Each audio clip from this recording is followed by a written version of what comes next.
Salut les moteurs potos et bienvenue pour cette nouvelle vidéo. Aujourd'hui je vous propose le premier épisode d'une nouvelle série. Alors je vous ne donne pas de périodicité pour cette série puisque je ne m'y tiens jamais. Donc aujourd'hui je vous présente le premier épisode, les épisodes suivants viendront quand ils viendront. Et donc dans cette série on va voir un petit peu les voitures des champions.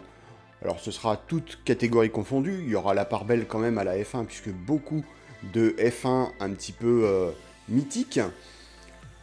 Mais donc on retrouvera également du rallye, de la GT, etc., etc.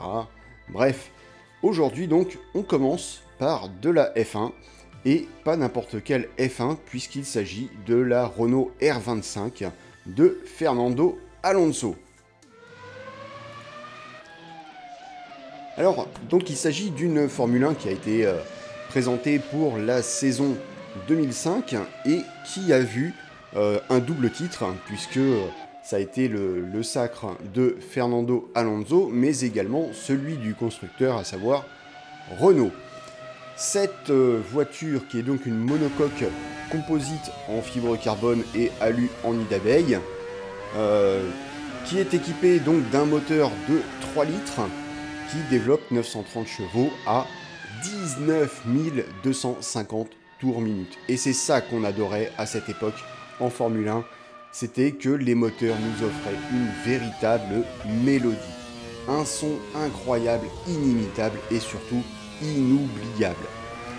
Un V10 Atmo à 72 degrés, bien entendu en position centrale arrière, avec une boîte à 6 rapports, ce qui m'a valu d'ailleurs sur ce circuit un petit temps d'adaptation, puisque je m'étais habitué à la boîte 7 rapports de la McLaren MP420 que j'avais essayé juste avant, et donc arriver directement après sur une boîte à 6 rapports, ça déroute un petit peu et ça change tous les repères. Le poids de la voiture, donc 605 kg, donc bien entendu extrêmement léger pour une Formule 1. Et à l'époque, donc, on avait deux constructeurs deux manufacturiers au niveau des pneus. Il y avait Michelin et Bridgestone. Et donc ici, la voiture qui était équipée en pneus Michelin. Cette voiture donc a vu le sacre de Fernando Alonso, comme je le disais, avec 7 victoires. Elle était également pilotée par Giancarlo Fisichella, qui a eu une victoire en Australie et une 5e place au total au championnat, ce qui était plutôt pas mal pour le pilote italien à l'époque. Et donc un titre de champion des constructeurs devant McLaren avec 191 points. Donc 2005 a été une saison qui a vu notamment une grosse mascarade au niveau du Grand Prix des États-Unis, puisqu'il n'y a eu que 6 voitures notamment qui ont pris le départ, puisque toutes les voitures qui utilisaient les pneus Michelin avaient refusé de prendre le départ pour des raisons de sécurité. Donc seules les écuries qui utilisaient des pneus Bridgestone ont pris le départ de ce Grand Prix un petit peu bizarre.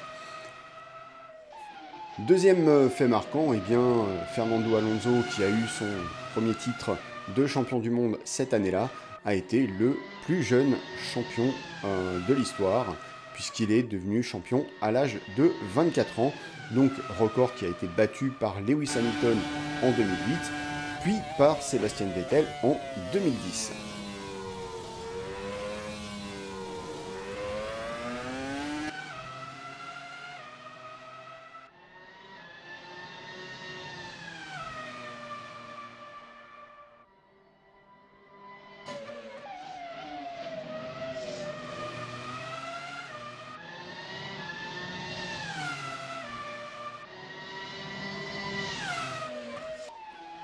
Voilà pour ce qui est de la partie historique et de la partie technique de cette magnifique voiture. On va maintenant parler de la partie personnelle, puisque personnellement, qu'est-ce que je pensais de cette voiture et surtout de la Formule 1 à l'époque?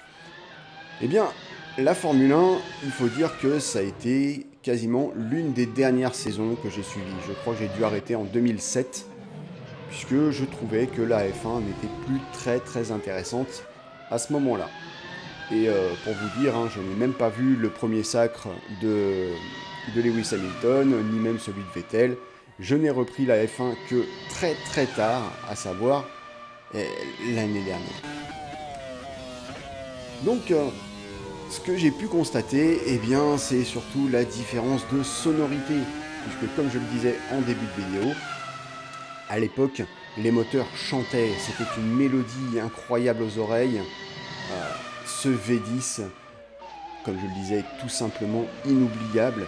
Et j'étais à l'époque, justement, eh bien, fan de cette voiture, fan de cette écurie et 100% derrière Alonso, dont j'arborais fièrement les couleurs sur un polo que je n'ai plus aujourd'hui et je le regrette fortement. Donc, fervent supporter de Renault et j'ai été fort content, bien entendu, lorsqu'ils ont été sacrés, champions du monde des constructeurs, et encore plus pour Alonso lorsqu'il a reçu son titre.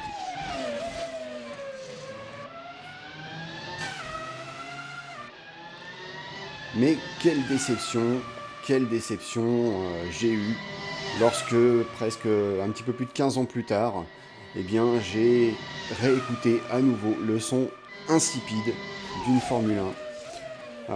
Ça m'a vraiment fait mal au cœur parce que on est passé de ce son absolument incroyable à un son OSEF. C'est voilà le V6 actuel des Formule 1 n'a vraiment aucune saveur si on le compare à ce V10 incroyable et même à d'autres motorisations avant celle-ci. On pensera notamment aux voitures des années de la fin des années 80 qui avaient un son également incroyable. On y reviendra dans de futurs épisodes, bien entendu. Mais voilà, de ce que j'ai connu, la F1 a toujours eu un son absolument incroyable. Et là, maintenant, c'est bientôt, on sera en full électrique. On n'aura plus aucun plaisir à écouter la sonorité des moteurs de Formule 1. En tout cas, je regrette amèrement cette époque qui faisait la part belle au son grisant des moteurs. Bref, c'était mieux avant. Allez, je vous laisse profiter de ce magnifique V10. Et puis je vous dis à très bientôt pour un prochain épisode. N'oubliez pas bien entendu de vous abonner, d'activer la cloche, le petit like qui va bien.